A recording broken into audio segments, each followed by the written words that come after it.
2024 में होने जा रहे लोकसभा के चुनाव में किसकी बनेगी सरकार, आज के इस ओपिनियन पोल में हम जानने वाले हैं। इस ओपिनियन पोल के आधार पर हम जानने वाले हैं कि अब की बार देश का प्रधानमंत्री कौन बनेगा। मैं आपको बता दूं कि जैसे जैसे चुनाव नजदीक आ रहा है वैसे वैसे राजनीतिक पार्टियों में खलबली मची हुई है। देखा जा रहा है कि राजनीतिक पार्टियों के बड़े बड़े दिग्गज नेता वर्तमान पार्टियों को छोड़कर किसी अन्य पार्टी में शामिल हो रहे हैं। इससे साफ जाहिर होता है कि अब की बार चुनाव काफी दिलचस्प रहने वाला है। अब ये भी जनता के बीच से एक ताजा सर्वे निकलकर सामने आया जिसमें जनता ने कर दिया बड़ा खुलासा। जनता ने बता दिया कि अब की बार देश का प्रधानमंत्री कौन बनेगा। नमस्कार और आप देख रहे हैं टुडे पॉलिटिक्स विचार।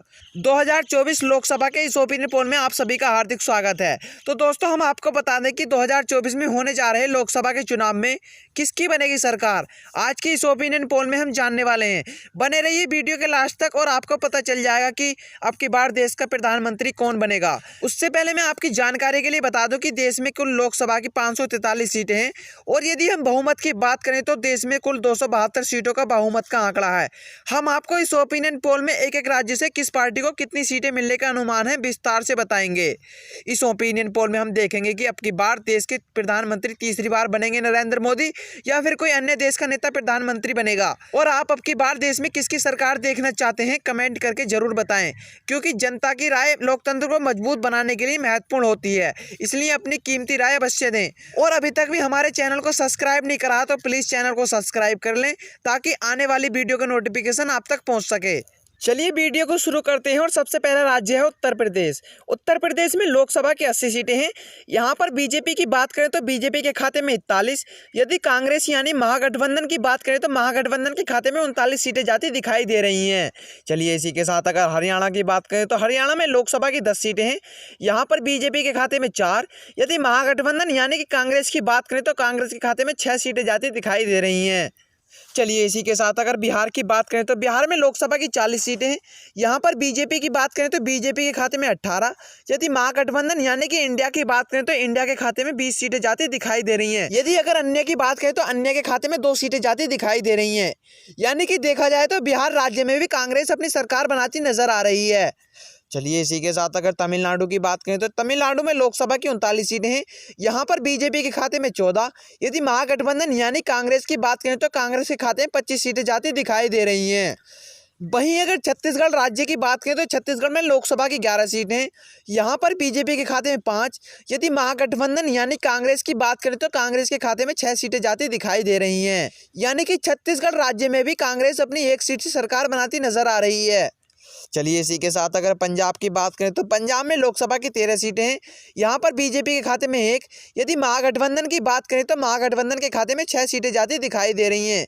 जबकि बात करें अन्य दल की तो अन्य दल के खाते में 6 सीटें जाती दिखाई दे रही हैं। चलिए इसी के साथ अगर गोवा की बात करें तो गोवा में लोकसभा की 2 सीटें हैं और गोवा राज्य में बीजेपी और महागठबंधन को टक्कर देखने को मिल सकती है। यानी कि बीजेपी की बात करें तो बीजेपी के खाते में 1, यदि महागठबंधन यानी कांग्रेस की बात करें तो कांग्रेस के खाते में भी 1 सीट जाती दिखाई दे रही है। चलिए इसी के साथ अगर मध्य प्रदेश की बात करें तो मध्य प्रदेश में लोकसभा की 29 सीटें, यहाँ पर बीजेपी के खाते में 15, यदि महागठबंधन यानी कांग्रेस की बात करें तो कांग्रेस के खाते में 14 सीटें जाती दिखाई दे रही हैं। यानी कि मध्य प्रदेश में देखा जाए तो बीजेपी अपनी 1 सीट से सरकार बनाती नजर आ रही है। चलिए इसी के साथ अगर जम्मू कश्मीर की बात करें तो जम्मू कश्मीर में लोकसभा की 6 सीटें। जम्मू कश्मीर में बीजेपी और महागठबंधन को टक्कर का सामना करना पड़ सकता है। यानी कि बीजेपी की बात करें तो बीजेपी के खाते में 3, यदि महागठबंधन की बात करें तो महागठबंधन के खाते में भी 3 सीटें जाती दिखाई दे रही हैं। चलिए इसी के साथ अगर तेलंगाना की बात करें तो तेलंगाना में लोकसभा की 17 सीटें। यहाँ पर बीजेपी के खाते में 6, यदि महागठबंधन यानी कि इंडिया की बात करें तो इंडिया के खाते में 11 सीटें जाती दिखाई दे रही हैं। यानी कि तेलंगाना राज्य में भी कांग्रेस अपनी सरकार बनाती नजर आ रही है। चलिए इसी के साथ अगर राजस्थान की बात करें तो राजस्थान में लोकसभा की 25 सीटें। यहाँ पर बीजेपी की बात करें तो बीजेपी के खाते में 15, यदि कांग्रेस यानी महागठबंधन की बात करें तो महागठबंधन के खाते में 10 सीटें जाती दिखाई दे रही हैं। यानी कि राजस्थान में देखा जाए तो बीजेपी अपनी सरकार बनाती नजर आ रही है। वहीं अगर गुजरात की बात करें तो गुजरात में लोकसभा की 26 सीटें। यहाँ पर बीजेपी के खाते में 17, यदि महागठबंधन यानी कांग्रेस की बात करें तो कांग्रेस के खाते में 9 सीटें जाती दिखाई दे रही हैं। यानी कि गुजरात राज्य में भी बीजेपी अपनी सरकार बनाती नजर आ रही है।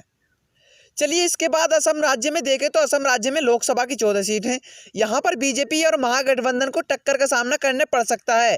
यानी कि बीजेपी की बात करें तो बीजेपी के खाते में 7, यदि महागठबंधन यानी कांग्रेस की बात करें तो कांग्रेस के खाते में भी 7 सीटें जाती दिखाई दे रही हैं। चलिए इसी के साथ अगर अरुणाचल प्रदेश की बात करें तो अरुणाचल प्रदेश में लोकसभा की 2 सीटें, यहाँ पर बीजेपी और कांग्रेस को टक्कर देखने को मिल सकती है। यानी कि बीजेपी की बात करें तो बीजेपी के खाते में 1, यदि कांग्रेस की बात करें तो कांग्रेस के खाते में भी 1 सीट जाती दिखाई दे रही है। वहीं अगर मेघालय की बात करें तो मेघालय में लोकसभा की 6 सीटें, यहाँ पर बीजेपी के खाते में 2, यदि कांग्रेस की बात करें तो कांग्रेस के खाते में 4 सीटें जाती दिखाई दे रही हैं। यानी कि मेघालय में देखा जाए तो बीजेपी को 2 सीटों से हार का सामना करना पड़ सकता है।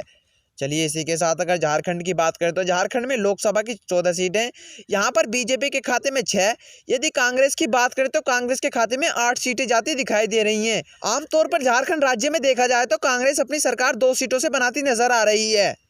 और यदि हम केरल की बात करें तो केरल में लोकसभा की 20 सीटें, यहाँ पर बीजेपी के खाते में 3, यदि महागठबंधन यानी कांग्रेस की बात करें तो कांग्रेस के खाते में 13 सीटें जाती दिखाई दे रही हैं। जबकि बात करें अन्य दल की तो अन्य दल के खाते में 4 सीटें जाती दिखाई दे रही हैं। चलिए इसी के साथ अगर दिल्ली की बात करें तो दिल्ली में लोकसभा की 7 सीटें, यहाँ पर बीजेपी की बात करें तो बीजेपी के खाते में 3, यदि महागठबंधन यानी कांग्रेस की बात करें तो कांग्रेस के खाते में 4 सीटें जाती दिखाई दे रही हैं। यानी कि देखा जाए तो दिल्ली में भी बीजेपी को 1 सीट से हार का सामना करना पड़ सकता है। चलिए इसी के साथ अगर मणिपुर की बात करें तो मणिपुर में लोकसभा की 2 सीट हैं, यहाँ पर बीजेपी का कोई भी खाता खुलने का अनुमान नहीं है। यदि बात करें कांग्रेस की तो कांग्रेस के खाते में 2 की 2 सीटें जाती दिखाई दे रही हैं। वहीं अगर त्रिपुरा की बात करें तो त्रिपुरा में लोकसभा की 2 सीटें, यहाँ पर बीजेपी और कांग्रेस को टक्कर देखने को मिल सकती है। यदि बीजेपी यानी कि एनडीए की बात करें तो एनडीए के खाते में 1, यदि महागठबंधन यानी कांग्रेस की बात करें तो कांग्रेस के खाते में 1 सीट जाती दिखाई दे रही है। चलिए इसी के साथ अगर हिमाचल प्रदेश की बात करें तो हिमाचल प्रदेश में लोकसभा की 4 सीटें हैं, यहाँ पर बीजेपी की बात करें तो बीजेपी के खाते में 1, यदि कांग्रेस की बात करें तो कांग्रेस के खाते में 3 सीटें जाती दिखाई दे रही हैं। यानी कि आमतौर पर देखा जाए तो हिमाचल प्रदेश में भी बीजेपी को हार का सामना करना पड़ सकता है।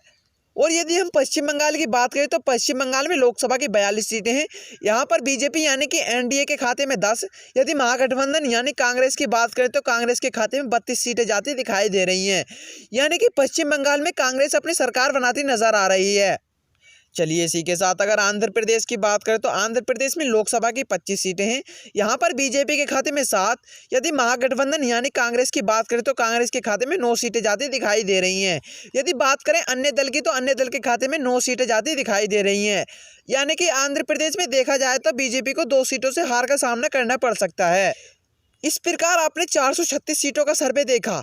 इस सर्वे के अनुसार कांग्रेस यानी महागठबंधन अपनी सरकार बनाती नजर आ रही है। जबकि बात करें बीजेपी की यानी एनडीए की बात करें तो एनडीए के खाते में 181 सीटें जाती दिखाई दे रही हैं। जबकि बात करें अन्य दल की तो अन्य दल के खाते में कुल 21 सीटें जाती दिखाई दे रही हैं। चलिए इसी के साथ अगर उड़ीसा की बात करें तो उड़ीसा में लोकसभा की 21 सीटें, यहाँ पर बीजेपी और कांग्रेस को टक्कर देखने को मिल सकती है। यानी कि बीजेपी यानी एनडीए की बात करें तो एनडीए के खाते में 3, जबकि बात करें कांग्रेस की तो कांग्रेस के खाते में 3 सीटें जाती दिखाई दे रही हैं।